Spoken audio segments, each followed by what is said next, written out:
Diana Verónica y Tony, la entrevista, se sube todos los días a 360podcast.sb, el primer hub de podcast en El Salvador. O puedes volver a escucharla por Spotify, Google Podcast, Apple Podcast, Amazon Music o TuneIn.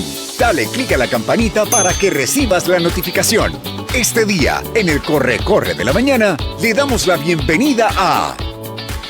Bueno, nos abstraemos un poco de la política para hablar de... Bueno, realmente esto sí es importante. Esta debería ser una política pública prioritaria. Esto tiene que ver, esta charla de hoy tiene que ver con educación, con modernidad también, ¿verdad? Está con nosotros la doctora Cristina Juárez de Amaya. Ella es la presidenta de AUPRIDES, que es la Asociación de Universidades Privadas.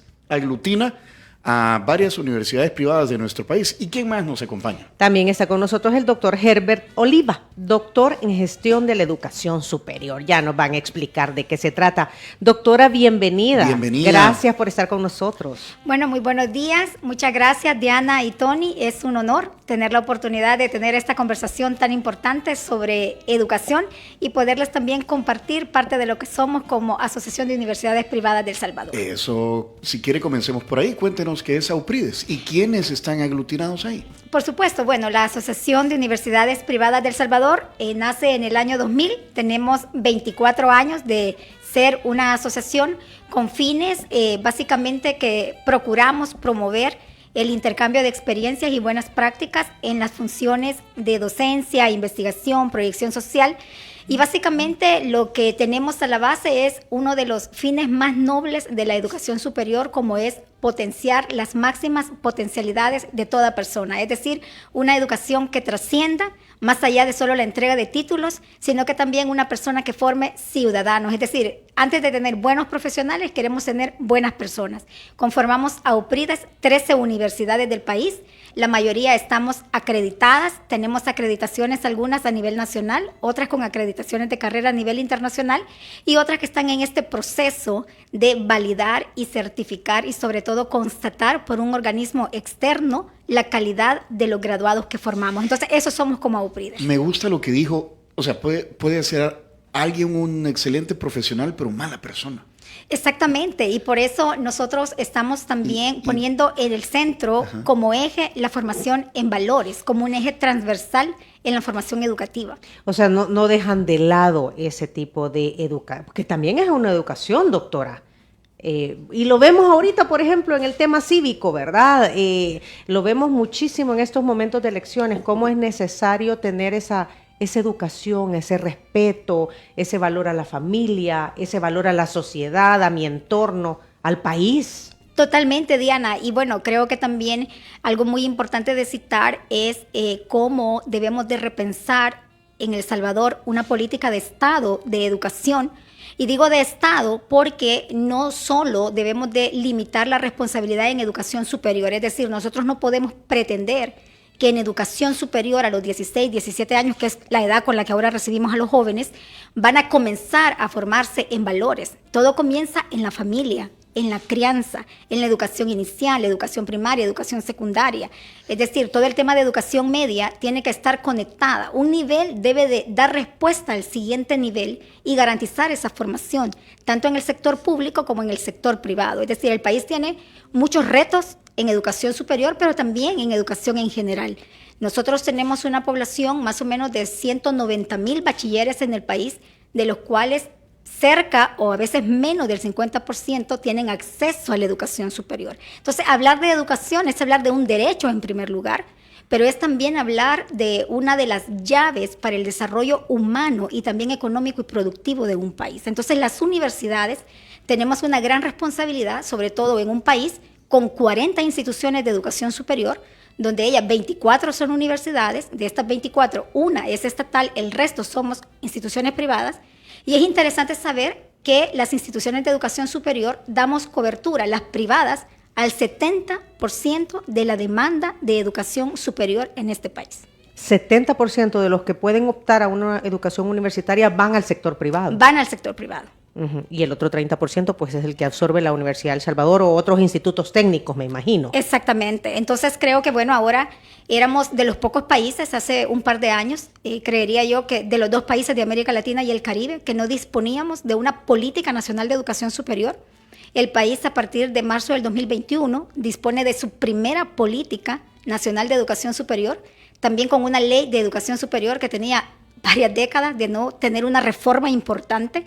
Está en proceso de revisión esa reforma de la ley de educación superior, tan importante porque somos el único país de la región que todavía mide el contenido de lo que facilitamos en el proceso de enseñanza y aprendizaje por unidades valorativas. ¿Qué quiere decir esto? Que lo vemos desde el rol del docente. Ponemos en el hecho educativo, en el centro, al docente, cuando deberíamos de poner en el centro al estudiante, con una todavía educación bancaria que mide los conocimientos, competencias, habilidades de los estudiantes con base en un examen como que si fueran robots, y no consideramos los estilos de aprendizaje, no consideramos también los diferentes tipos de inteligencia, y muchos estudiantes se frustran en las universidades porque las universidades no están preparadas para atender las nuevas demandas, tanto de los jóvenes de estas generaciones, pero también todavía hace falta una cercanía con el sector empresarial, con el sector industrial,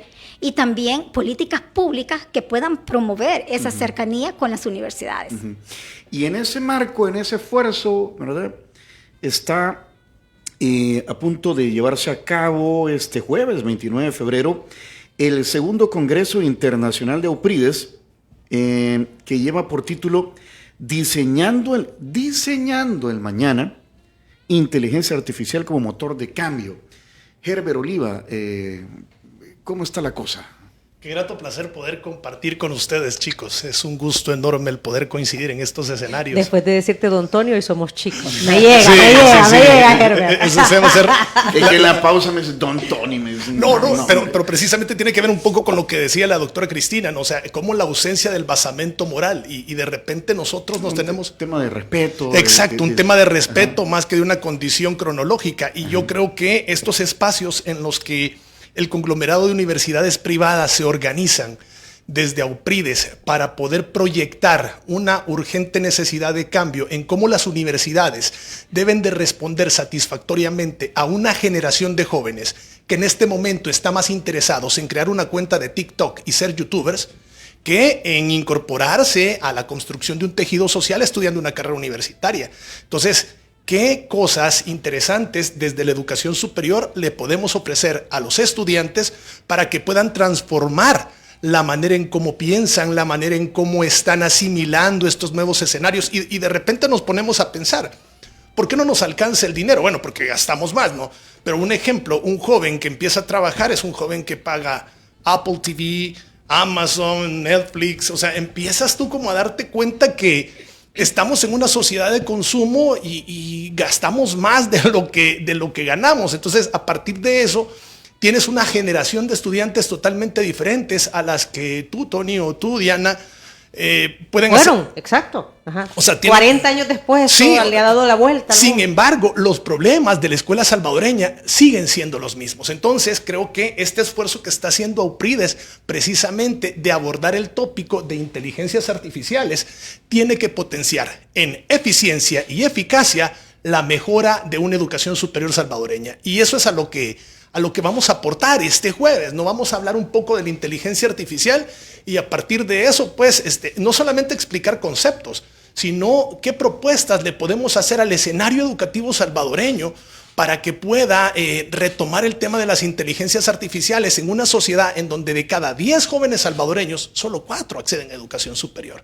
Entonces, ¿qué podemos hacer? ¿Qué valor agregado? Y mira, y de esos 4, ¿cuántos se gradúan? Porque esa es otra cifra alarmante. Esa sería otra cosa que habría que analizar, ¿no? Y a partir de eso nos vamos dando cuenta que las universidades en El Salvador tenemos un reto muy grande y pues para eso estamos, para crear estos espacios de sinergia, de apoyo y de construcción en el aporte a un mejor tejido social. Y en El Salvador, educación superior e inteligencia artificial, ¿cómo están interactuando? Fíjate que es en el interior del aula. Te voy a comentar que desde nuestras capacidades como docentes nos estamos enfrentando con estudiantes, por ejemplo, que hacen un ensayo. Bueno, a mí me tocó realizar ensayos a partir del razonamiento cognitivo, a partir del planteamiento de preguntas generadoras, cuidar el tema de la ortografía. Me recuerdo que nos enseñaban con la gramática de Payés, y de repente ahora tú tienes a un estudiante frente a un ordenador a través de un prompt digitándoselo a ChatGPT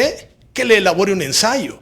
Entonces, ¿en dónde se está perdiendo? O sea, ¿realmente qué tan bonancible es el uso de las inteligencias artificiales o no es bonancible? Ventajas y desventajas. Yo parte de los datos que traigo, no sé si saben que el año pasado el Distrito Escolar de Nueva York, el más grande de Estados Unidos, le prohibió a las escuelas del Distrito Escolar de Nueva York utilizar el ChatGPT porque se encontraron con muchas condiciones de plagio, ¿no? Por ejemplo, hubo alguien que aprobó su examen de abogado, no recuerdo el estado en este momento, utilizando inteligencias artificiales. Entonces, a partir de eso vamos a empezar a valorar las condiciones éticas de la inteligencia artificial, políticas públicas que regulen el uso de las inteligencias artificiales y, lo más importante, empoderar a las y los docentes en las universidades en el manejo de las inteligencias artificiales. Yo creo que, a ver, por ahí no sé, como que hay que empezar, doctora, porque para enseñar tengo que saberlo. Y yo me acuerdo en la pandemia, Tony, que cuando ya todos nos encerramos y que empezaron las clases virtuales, el primer desafío del Ministerio de Educación fue que los maestros supieran cómo utilizar el Zoom y el Teams y el no sé quién, ¿verdad? Porque no podían, o sea, o tenían muy poco conocimiento, tuvo que desarrollarlo rápidamente. Nosotros somos un caso de eso también, que empezamos a transmitir desde casa. Ese es el primer obstáculo, doctora, con las universidades, que tengan las capacidades para comprender y por lo tanto trasladar el conocimiento de herramientas como la inteligencia artificial. Sí, bueno, definitivamente es un reto y es una oportunidad. Y menciono esto porque nosotros podemos ver en la sociedad en general cómo otras áreas han avanzado con relación al sector educativo. Nosotros podemos ver los avances, si vemos el teléfono o el dispositivo que ahora usamos, no es el mismo que usábamos hace 10 años o hace 20 años. En los vehículos uno puede ver, wow, ¿verdad? Ahora ya vemos carros electrónicos, etcétera.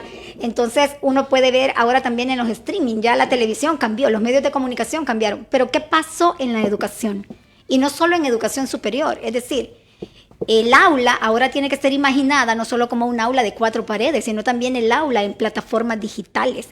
Y eso requiere también un fuerte compromiso de país y un fuerte compromiso también de las instituciones en tener robustos programas de formación docente. Pero aparte de eso, es hablar de recursos educacionales y es hablar también de una transformación de las estructuras en la gestión universitaria. Es decir, las universidades deben de evolucionar a la transformación digital de los servicios que brindan. Es decir, nosotros tenemos que ver, bueno, cómo la universidad en verdad responde a dar respuesta a las necesidades. Y digo esto porque también ahora nosotros decimos, bueno, repensando el mañana, sí, pero el mañana es hoy. Es decir, con este avance acelerado de la ciencia, de la tecnología, cada día, cada minuto, es decir, la verdad ahora es tan efímera porque cambia. Con el tema del GPT, por ejemplo, que se lanza en el 2022, ya hay una nueva versión en el 2023, y para muchos sectores en educación, como el ejemplo que ponía el doctor Herbert, es una amenaza. Pero en verdad pudo haber sido una amenaza también cuando se introdujo la calculadora electrónica o cuando tuvimos mucha resistencia al tema de pasar de la máquina de escribir a las computadoras. ¿Qué se puede considerar un plagio? Bueno, el plagio ha existido siempre. Por ejemplo, cuando decimos, bueno, el plagio cuando alguien le preguntaba a un especialista o cuando ponían algunos, no sé si ustedes lograron ver alguna vez que decía, se resuelven problemas de álgebra. Sí, ¿verdad? ahí Entonces, están los rotulitos. ahí estaban los rotulitos, ¿verdad? Es decir, el plagio no solo es por GPT. El GPT básicamente es un sistema de lenguaje automatizado que puede realizar textos coherentes, pero obviamente no sustituye al docente. Al que va a sustituir es al docente que no esté actualizado y al docente que no tenga las competencias digitales. Es decir, ¿un docente puede ser sustituido por la tecnología? Sí, aquel docente que no tenga compromiso con la formación continua, porque hay otra línea importante en educación y es el aprendizaje a lo largo de la vida. Es decir, las universidades no entregamos títulos que no tengan fecha de caducidad, tienen fecha de caducidad. Es decir, tienen que seguirse formando de manera permanente. Lo que un médico sabe hoy, El otro año pudo haber cambiado, pudo haber surgido un nuevo medicamento, otra técnica quirúrgica, etc. Lo mismo pasa con cualquier profesión. Y también las universidades tenemos también el reto, pero también el sector empresarial e industrial, el compromiso, porque también en el país hay un rezago en ciertos sectores empresariales donde todavía no ha entrado o no han incursionado en temas de alta tecnología. Y eso es bien importante porque se requiere para avanzar en una cohesión en el tema de la productividad. Entonces, la tecnología hará, querramos o no querramos, que muchos tipos de empleo desaparezcan, sobre todo aquellos que tienen que ver con servicios que puedan ser automatizados. Lo que hoy nosotros vemos, por ejemplo, en un banco, entramos a un banco, en menos de 5 años, creería yo, no va a ser esa idea de banco que nosotros tenemos. La banca en línea está acelerada. Entonces, nosotros seguimos formando personas para que puedan trabajar en mundos que ya no van a existir. Entonces, las universidades debemos asumir el compromiso de que tenemos que formar profesionales con competencias para responder hoy, pero también para responder al futuro. Entonces, es un reto y es una oportunidad. Lo peor que podríamos hacer es tener temor a la tecnología. Tenemos que subirnos al barco, pero darle la dimensión que tiene. La tecnología es una herramienta. La tecnología no es pedagogía. La tecnología es una herramienta que puede ayudar a facilitar el proceso de enseñanza y aprendizaje. Y desde el momento en que están haciendo este congreso, de que se congregan a hablar del tema, significa que ya entendieron esta situación, ¿verdad? Porque sería, o sea, lo peor es que siguieran por la vida. Y ¿sabe qué me hace cortocircuito? Porque lo mencionó usted hace unos minutos. Dice que reciben a los jóvenes a los 17 años hoy. A nosotros nos recibieron a los 18, 19. Hace poco. Hace poco cambió. Pero me aflige pensar cómo llegan estos hipotes, no sé, del sistema público y se encuentran con estas realidades que ustedes ya están repensando, al menos a nivel privado en las universidades. Claro, bueno, de hecho, quienes van a estar... Debe ser un choque tremendo. Tremendo. Sí, siempre ha sido un choque, compañero, porque cuando uno llega a la universidad, y esto yo no lo vi en el colegio, y entonces te topas con eso, contra esa pared que decís, me tengo que poner las pilas para entender cómo funciona esto, porque si no, no voy a avanzar. Imagínate hoy con inteligencia y artificial. ahora con Ese es el todo problema. esto. Claro. Ajá. Este congreso está dirigido, de hecho, para el sector docente e investigadores de nuestras universidades. Es decir, queremos como plantearlo, estas líneas que mencionaba el doctor Herbert, de cómo vamos a abordar el tema de inteligencia artificial, que es básicamente como el tema central, pero desde distintos puntos de vista, desde el punto de vista académico, desde el punto de vista ético, desde el punto de vista meramente tecnológico, desde el punto de vista industrial, etcétera. Entonces hay muchos paradigmas en este tema. Ahora, con el tema de los estudiantes y las nuevas generaciones, creo que siempre existió ese dicho, ¿verdad? Es como las generaciones anteriores eran mejores. Yo creo que no. Cada generación tiene sus fortalezas y tiene sus retos y oportunidades. Nosotros no podemos decir, esta generación ahora con la tecnología es peor que lo que cuando éramos nosotros jóvenes. Bueno, nuestros papás tuvieron sus retos con nosotros, ¿no? Entonces es cómo nosotros podemos también generar condiciones para que esta juventud en verdad pueda reconocer sus fortalezas y encontrar un propósito de vida.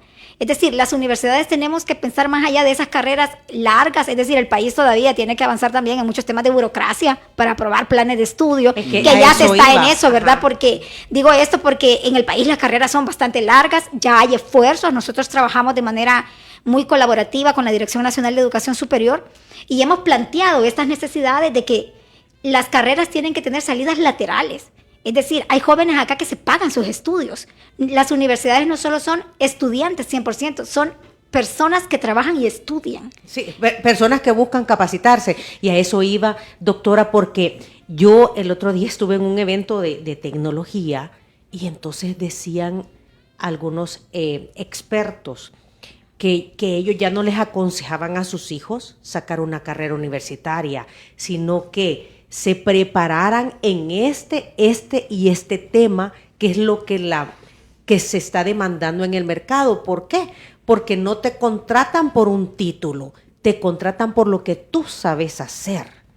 Y entonces ahí a uno le tiembla la cabeza porque decís, o sea que la educación universitaria, lo que usted acaba de apuntar, tiene que cambiar. Y no hay youtubers que le andan diciendo a los hipotes que no hace falta estudiar. Ahora, no se trata de No no lo estamos estudiar. promoviendo.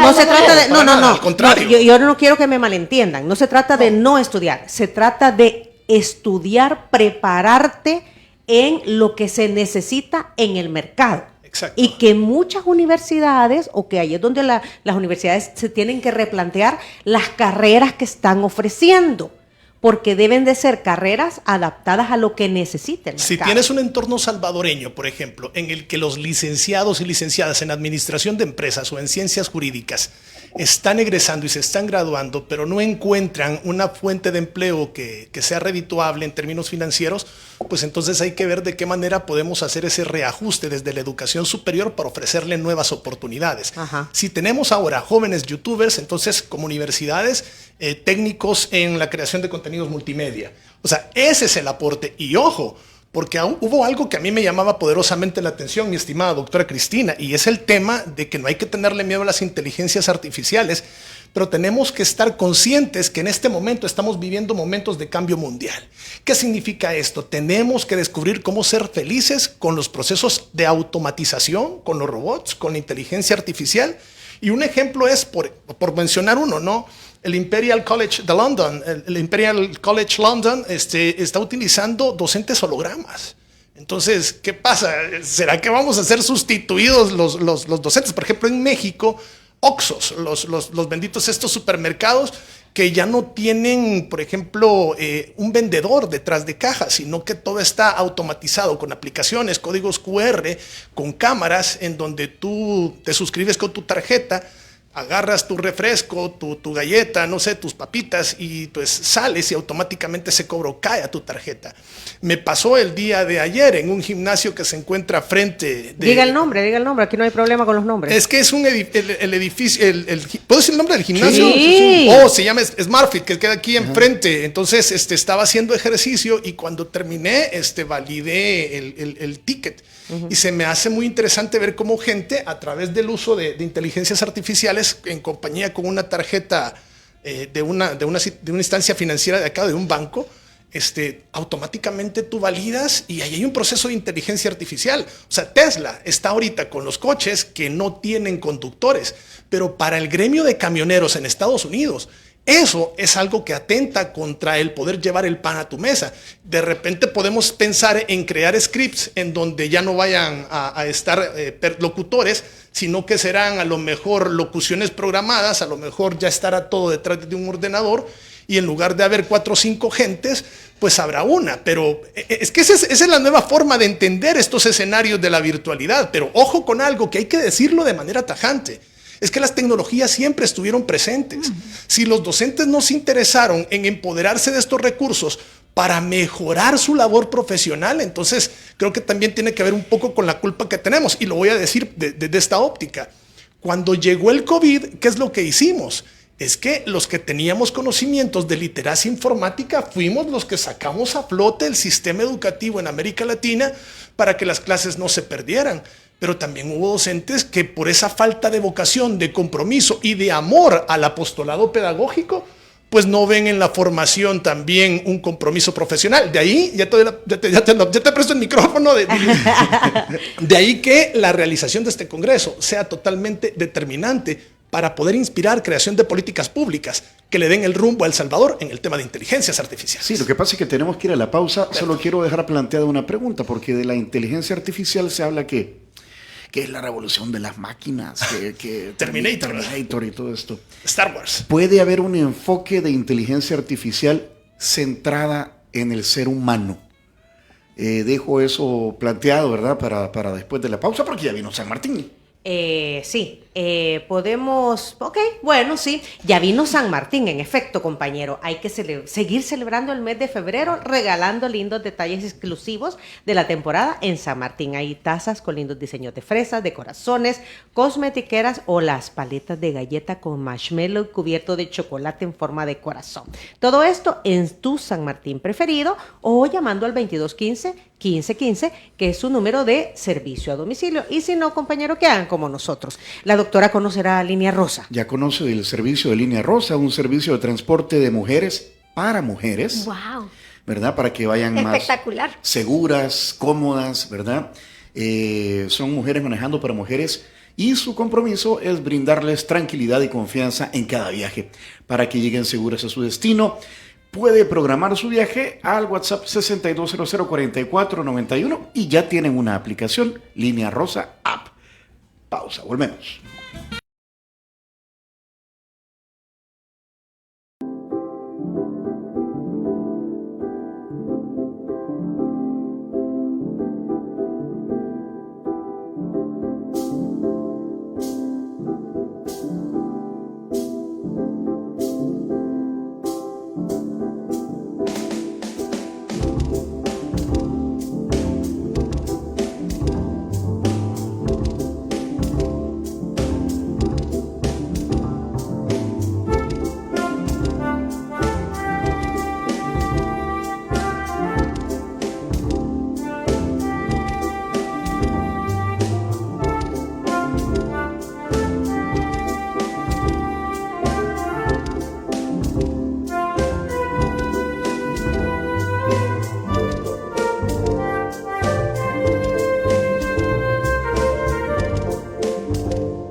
Ya estamos, compañera, ya estamos. Aquí estamos. Está Mira, yo me comiendo estoy rico. comiendo un pancito, me hice un pancito con frijoles. Ay, Provechito. Y tú Yo te aquí- hiciste otro pancito. Se nota que me hice otro pasito con huevo. Nuestra invitada se va a llevar sus pancakes y nuestro otro invitado ya comió yogurt. Sí, así vale la pena decir que el yogur de San Martín está riquísimo, así es que la recomendación por ahí, y gracias. Mira, este vaso de yogur trae fruta, trae granola y yogur natural con un poquito de mermelada de fresa, es muy rico. La doctora Cristina Juárez de Amaya, presidenta de AUPRIDES, la Asociación de Universidades Privadas de El Salvador, y el doctor Herbert Oliva, doctor en gestión de la educación superior, son nuestros invitados de esta mañana. Y es que el jueves, Tony, se va a llevar a cabo este congreso, el segundo Congreso Internacional de AUPRIDES, que tiene un nombre específico: Diseñando el Mañana, la inteligencia artificial como motor de cambio. Y tú dejaste planteado. Porque los cambios pueden ser buenos o pueden ser malos, ¿eh? De nosotros Totalmente. depende que sean buenos, doctora. Y que una herramienta como la inteligencia artificial se use para el bien o para el mal. Y ahí dejamos planteada la pregunta: ¿puede la inteligencia artificial estar centrada en el ser humano? Fíjense que hay un claro ejemplo que pone al dictamen del análisis, hay que hablar de un ejemplo que pone al dictamen del análisis sobre la eficiencia de las inteligencias artificiales. Entonces creo que es importante para todos los radioescuchas desde el 105.3 que no estamos haciendo un señalamiento de miedo a las inteligencias artificiales. Al contrario, estamos generando actividades académicas para que docentes, académicos, gobierno, empresa privada se enamore de esta nueva arista tecnológica. Y quisiera platicarles del caso de una empresa hotelera llamada Gemhana Hotel Tokyo Ginza. Este hotel está situado a 1 minuto a pie de la estación Shin-Tomisho, así, exactamente. El hotel Gemna reemplazó, escuchen bien, a 243 personas por robots impulsados por inteligencias artificiales. Entonces, eso hablaría de un cambio tecnológico. Estamos hablando de Japón. El problema fue que el resultado no fue tan bueno, porque los robots de registro no podían responder a preguntas exactas, no podían escanear identificaciones. Los robots que eran los botones, se le llama, ¿no? Los que te cargan las maletas, chocaban contra las paredes. Los robots que hacían la limpieza, por ejemplo, habían procesos de mal programación y despertaban a los huéspedes cada vez que roncaban. O sea, imagínense cómo le vas a enseñar a un robot a realizar una de estas tareas cuando lo evidenciamos en tiempos de COVID en las clases virtuales y las clases presenciales. Usted dígame lo que quiera. Bueno, pero alguien te podría decir, un científico, un ingeniero, te podría decir, ok, ahorita funciona, pero en cinco años ya lo arreglé. Esa podría ser también como la solución. Entonces, ¿a dónde vería yo la oportunidad de mejora? Porque de un problema, mi estimado Tony, lo que tú tienes que rescatar es una experiencia de aprendizaje. Entonces, yo pensaría que puedo preparar especialistas en el campo de las inteligencias artificiales para que cuando estos tipos de problemas se presenten, sean nuestros estudiantes universitarios los que brinden las soluciones. Ese es el gran valor que proporciona la educación superior del país. Cómo desde las profesiones podemos brindarle respuesta a los diversos problemas sociales que tenemos. Y ojo con esto, porque hoy en día estamos, doctora Cristina, en una sociedad tan particular que es más fácil para un estudiante aprenderse un corrido tumbado de peso pluma que las tablas de multiplicar. Ay, sí. O sea, estamos en una sociedad en donde tenemos que señalarlo. ¿Verdad, Walter? O sea, muchas nuestro personas... joven. ¿Verdad, Walter? Sí, ¿Verdad, Walter? muchas personas prefieren, como lo decía anteriormente, ¿no? O sea, abres tu cuenta de OnlyFans y no, a ver, no va por ahí. O sea, la construcción de un tejido social parte por principios básicos, parte por un basamento de valores morales. Y yo creo que eso es el gran aporte que hacemos como universidades. Y la misión de este congreso es empoderar, en términos de literacia informática, conciencia social de cómo El Salvador puede agarrar la ruta correcta de este recurso tecnológico. Ey, no nos olvidemos, El Salvador nunca estuvo distanciado de las tecnologías educativas. O ya se les olvidó que Walter Beneken impulsó una reforma educativa en donde la televisión educativa fue garante. Ojo con eso. O sea, había televisión en el interior del aula, había desarrollo de guías. Es decir, nosotros siempre hemos dado respuestas a las necesidades tecnológicas y esto es algo que lo vamos a abordar este próximo jueves. Cómo desde el abordaje histórico siempre El Salvador ha intentado desarrollar mejoras educativas considerando las tecnologías que en sus momentos de tiempo y espacio han existido. Doctor Cristina. Sí, bueno, gracias. Y ampliando también lo que mencionaba el doctor Herbert, algo importante que hay que diferenciar con las tecnologías, incluso, bueno, ahora con esta que está de moda, ¿no? GPT, es de que facilita información, es decir, acceso a información, pero la información es distinta al conocimiento, que es algo importante de diferenciar. El conocimiento es cuando hay un nivel de comprensión y yo puedo aplicar y ese conocimiento me es útil para resolver algo. Pero esta recopila bases de datos, hace un texto coherente, que GPT funciona incluso para que me dé un buen uso. La persona tiene que tener cierto conocimiento de lo que quiere preguntar para formular adecuadamente la pregunta. Porque si no formula adecuadamente la pregunta, te va a dar cualquier respuesta. Entonces, hubo un congreso interesante el año pasado que fue promocionado por el Instituto para la Educación Superior de la UNESCO, donde el doctor Francesc Pedró, que es el director de este instituto para América Latina y el Caribe, estuvo en una entrevista y estuvo también GPT. Las preguntas se las hacían al director, a un experto en inteligencia artificial y también a GPT. A mí me llamó la atención de que GPT daba las respuestas más concisas y precisas. Y los otros se extendían mucho más en las explicaciones, ¿no? Entonces, algo que mencionaba Tony, puede entrar a esta concepción humana, es decir, el ser humano con un cuerpo, con una mente, donde están las emociones, la voluntad. Es decir, y también hay un tema espiritual en el ser humano, independientemente de qué fe podamos tener. Yo creería, porque aquí hay muchos paradigmas, hay gente que casi sataniza las tecnologías, como hay gente muy pro a las tecnologías. Nosotros como universidades tenemos un punto donde vemos la tecnología como una base importante para la aceleración del proceso de enseñanza y aprendizaje. Es decir, nosotros debemos también de analizar y creo que también ser conscientes que debemos de dar pasos acelerados para dar una respuesta social importante. Y menciono esto porque nuestras aulas siguen siendo estudiantes donde hay un pupitre tras otro, desde hace ¿cuántos años? Entonces, el aula debe de convertirse también en otro tipo de formas. Porque un estudiante debe de estar atrás de otro. No quiero decir que las clases magistrales no sean importantes, pero no es la única forma. El tema, por ejemplo, de evaluarlo con una nota. ¿Por qué yo tengo que poner estandarización para una nota? ¿Por qué solo tengo que premiar con base en nota cuando hablo de una formación integral? Entonces, las universidades también debemos de quitar ciertos estigmas y avanzar. Entonces, creo que sí es bien importante para las instituciones de educación superior, para este congreso, para nosotros queremos buscar, como decía Herbert, una concientización en el sector docente, pero más que en el sector docente, en los gestores de las universidades, en los que tomamos decisiones, arriba, los que estamos arriba, en los líderes, y también el tema de cómo vamos a motivar a toda esa planta docente. ¿Cómo vamos a dignificar un poco más la carrera docente en el país? Ahorita lo ven como amenaza. Hay docentes, las universidades tenemos generaciones de docentes, ¿verdad? Distintas generaciones. Obviamente hay docentes que prefieren decir, yo no me voy a entrar a esto y me retiro. Y hay otros docentes que son muy ávidos con la tecnología. Pero dependerá cómo le facilitamos las universidades estos procesos a los docentes, y creo que aquí sí existe mucha responsabilidad de parte de las universidades, pero también del Estado, y por eso cito yo una política de Estado. La política de Estado permanece en el tiempo, se va midiendo, genera impacto, y yo solo quiero dejar también sobre la mesa, porque creo que también Herbert, o tal vez ustedes se lo han preguntado, pero en el país existe una gran brecha digital, cuando hablamos de educación como un derecho.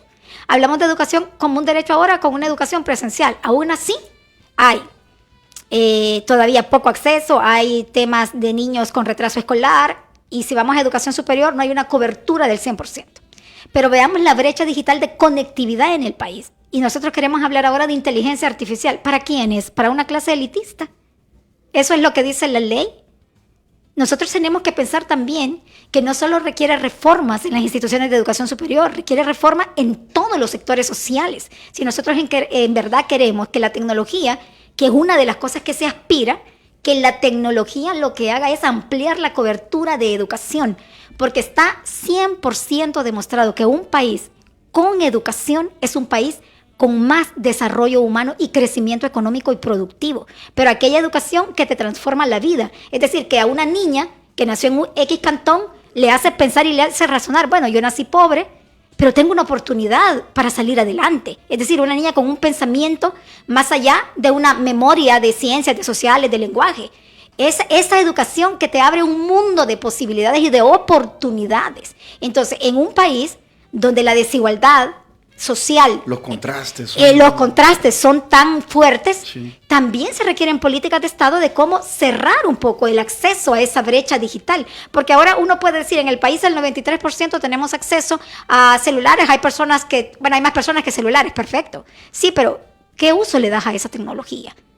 Entonces creo que hay también de fondo un tema ético, y el tema de la brecha digital podría ser también algo que, en lugar de disminuir esas brechas, las amplía las desigualdades en el tema de educación. El tema del acceso, ¿verdad? Una sociedad salvadoreña también con una concepción de desigualdad muy interesante, porque sí es cierto que tenemos brechas digitales marcadas, pero curiosamente también cuando viene, por ejemplo, el reggaetonero Bad Bunny, era exorbitante el mar de jóvenes que no les importaba pagar cantidades desmedidas de dinero, Sí, no, vendiendo un riñón para pagar un boleto. Sin embargo, si en el interior del aula Ella el docente ¿qué vendió, hija? les pide comprar un libro para su proceso de formación Ay, qué de su caro. acervo Qué cultural, caro. Qué caro. entonces esas son como las contradicciones. Por otro lado, si bien es cierto, tenemos una brecha digital, como lo manifiesta mi estimada doctora Cristina, también hay un desinterés por una generación de jóvenes que, en lugar de estar leyendo, pasan perdiendo su tiempo en redes sociales, en los teléfonos celulares. Entonces, ahí es el reto, porque como docentes, nosotros tenemos que capturar desde la clase. Toque el demonio. No, fíjate que no hay que satanizarlo, sino que el punto en concreto es cómo tú tratas de generar una clase atractiva, por ejemplo, en el escenario virtual en pandemia. Cuando los niños y niñas estaban en sus casas, tú estabas dando la clase, ellos con la cámara apagada, con la televisión encendida con Netflix, chateando. O sea, por eso digo, no hay que perder de vista que también el valor de lo humano es un componente fundamental para poder ejercer procesos educativos. Y tú has tocado ese tema. Fíjate que el otro día estaba conversando con alguien que me molestó mucho lo que me dijo, porque estaba contando que le había ido a reclamar a la maestra que por qué le había quitado el celular al niño. Y entonces, le hubieras dado gracias a la maestra por haber... No, es que se lo quitó porque lo sacó en clase. Es que el niño no debería de entrar al colegio con un celular, porque el niño no lo va a ocupar para comunicarse con el papá. Lo va a ocupar para perder el tiempo. Yo le diría a Diana Verónica, depende. No, pero discúlpame, si tu niño estás en clase... Porque si es una herramienta de No, aprendizaje. compañero, pero es que el niño, discúlpame, el niño mete el teléfono para estar chateando, no para investigar lo que la maestra está diciendo. Pasamos, Tony, ojo con lo que argumentas, te lo voy a decir desde mi concepción de docente, ¿no? Y siempre velando por la dignificación de un gremio que merece lo mejor de lo mejor, porque nosotros construimos tejido social y esto hay que tomarlo en cuenta. La docencia es algo que se tiene que hacer con amor. Mira, el problema fundamental es que si yo como docente antes hacía planeaciones didácticas, ahora yo ya tengo que trabajar en los escenarios de tecnología con diseños instruccionales. O sea, todo va cambiando. Si yo en mi diseño instruccional, en una clase, pongo un código QR en la pizarra y les digo a los niños, saquen el teléfono y señalen los ríos más importantes en el mapa, bueno, podemos utilizar herramientas de gamificación como Kahoot, por ejemplo. Ahí sí justifico el uso del teléfono celular. A eso me refería. Ahí sí lo justifico. Pero no era eso. Pero si yo compañero. voy a utilizar el teléfono celular como una herramienta lúdica para interrumpir el esfuerzo y el valor que como docente he hecho planeando la clase, evaluando, diseñando un examen, o sea, eso es en donde nosotros como profesores decimos, a ver, no, momento, o sea, la clase tiene un respeto. Si usted en recreo quiere sacar el teléfono, no hay problema. ¿Por qué? Porque el templo de la sabiduría es la escuela y en la escuela se forma en educación, pero los valores morales vienen de la casa y eso es lo que no tenemos que perder de vista. Mamás y papás que le dan una tablet a un niño de 3 años para desentenderse del cuidado. Sí. O sea, es eso, ¿no? Ese es el punto, ¿verdad? Sí, ese es el punto, ¿no? Y yo creo que a partir de eso, las inteligencias artificiales, Tony, Diana, tienen un componente de cosas buenísimas y para eso es este congreso de AUPRIDES, para enseñarle a la comunidad educativa cómo utilizarlas. O sea, los llamados a asistir son los docentes, universitarios, maestros. ¿Quiénes más? Bueno, también están invitados algunos sectores, como por ejemplo representantes del sector industrial del país, CASATIC, que es la Cámara Salvadoreña de Tecnologías, también la ANEP, porque nosotros queremos como buscar una conexión también de las universidades, ¿no? Porque necesitamos que esa formación en verdad, y esos fines no sean como solo esfuerzos de las universidades. Y menciono esto también porque obviamente invertir en educación, que era un tema que también salió antes, El Salvador es el país de Latinoamérica donde la educación superior es la más barata. Es decir, aquí se paga más por un kinder que por una universidad. Cierto. Entonces, exigimos calidad, pero la calidad, todo tiene un presupuesto. Y también cuando hablamos de calidad en las universidades, yo quisiera como, si algo a la audiencia también le puede como remarcar, quisiera como remarcar y que esto quede, es el hecho de que la calidad en una universidad o la calidad en un colegio, el techo de esa calidad es la calidad docente. Es decir, los docentes son uno de los actores principales para la formación. Obviamente requieren una disposición de condiciones, de recursos educacionales, de tiempos, pero también tenemos que pensar en cómo nosotros generamos políticas de incentivos docentes, de actualizaciones docentes. Es decir, cómo nosotros en verdad vemos al docente como ese actor clave que va a facilitar. El docente tiene que verse como ahora yo no soy el centro del proceso formativo, como yo comprendo a mi grupo de estudiantes como seres también individuales. Obviamente que invertir en educación, y hablo desde sectores gubernamentales como también instituciones privadas o públicas, los resultados de invertir en educación no se ven como hago una calle y lo veo, no. La inversión en educación es de resultados es decir, de mediano plazo, pero vale la pena. El país, por ejemplo, tiene niveles de educación, y no hablo de educación titulitis, no, hablo de una educación de pensamiento crítico. Uh-huh. De pensar, de razonar. De pensar, de razonar, de preguntarme, de autocuestionarme. El país tiene un nivel de educación bastante bajo. Es decir, nosotros no podemos estar en la era de que lo que leemos, creemos. Tenemos que cuestionarnos lo que leemos, ¿verdad? Entonces, la tecnología, a veces te va a llegar un WhatsApp, tú vas a decir, lo vas a compartir con cientos de personas y después te vas a dar cuenta que fue una información falsa, porque es información. Entonces, creo que las universidades tenemos el reto ahora con esta generación, que es la generación que nosotros, que somos padres, hemos construido. Entonces, ¿cómo nosotros podemos cimentar en ese pensamiento ciudadano de los jóvenes que estamos formando? Porque ellos van a ser los padres y madres del mañana. ¿Qué generación y qué legado van a dejar al país? ¿Hacia qué mundo vamos? Exactamente. ¿Quiénes pueden participar? Son las 9 de la mañana con 1 minuto, tenemos que finalizar. Yo para cerrar... Ya resolvimos el mundo. Adelante, doctor Para Oliva. cerrar, ay, qué bonito sentí. Me siento como el Chavo del Ocho. Muchas gracias. Dígame, licenciado. Gracias, muchas gracias. Yo solamente quisiera pedirles un favor a Diana y a Tony, que me sirvan de testigos de honor para lo que le quiero proponer a la doctora Cristina en medios de comunicación. Ay, Dios mío. Coordino la red académica. Yo coordino la red académica Verano TIC en México y en El Salvador.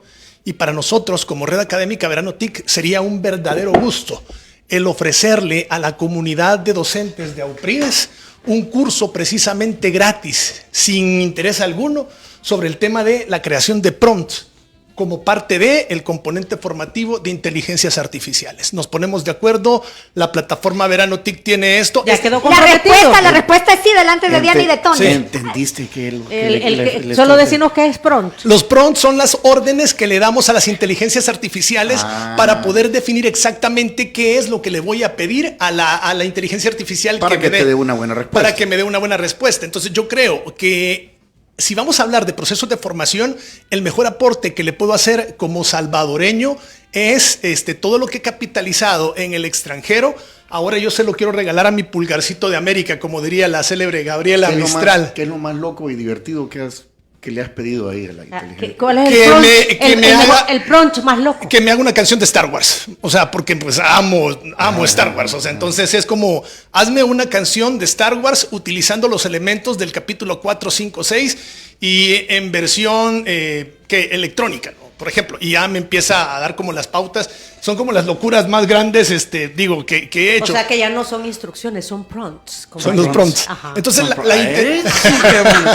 pues eso quería nada más agradecerles, chicos. Muchas gracias. Un abrazo, que Dios me los Cualquiera bendiga. que no oye no cree. Qué gusto. Vengan más seguido. Doctora, Gracias, la felicito. gracias. Además es rectora de la Universidad Evangélica, ¿verdad? Sí. De El Salvador. Ahí estamos. Así que qué Para gusto. servirles. Y las puertas están abiertas. Muchas gracias, Diana y Tony.